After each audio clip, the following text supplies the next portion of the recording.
Mesdames et messieurs, imaginez-vous dans la peau du personnage central de mon histoire.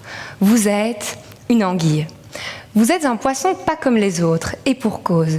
Votre vie commence dans un lieu mystérieux, la mer des Sargasses, située à 5000 km de nos côtes européennes.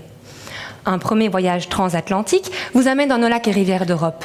Mais votre parcours est semé d'embûches, surpêche, barrages, maladies. Pas étonnant que vous soyez maintenant en voie critique d'extinction. Surtout quand on sait que ce même voyage sera à refaire en sens inverse pour vous reproduire. Et au cours de votre périple, vous risquez de rencontrer le deuxième personnage de mon histoire, votre ennemi, un virus appelé Angulide herpes virus. Actuellement, on en sait peu de choses, mais ses effets peuvent être dramatiques. Après vous avoir infecté, il ne vous quittera plus. Et de temps à autre, il fragilisera votre santé ou vous empêchera de nager correctement.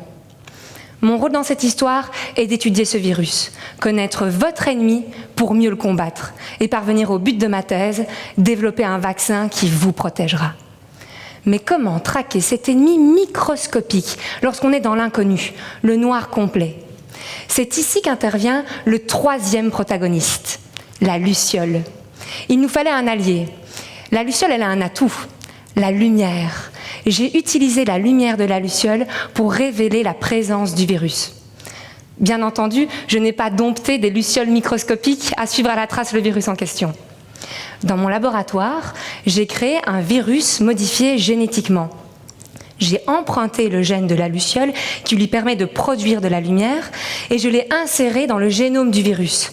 Ainsi, chaque cellule ou partie du corps infectée par ce virus luciolisé devient luminescent, ce qui me permet de suivre et d'étudier le cheminement de votre ennemi au cours de l'infection.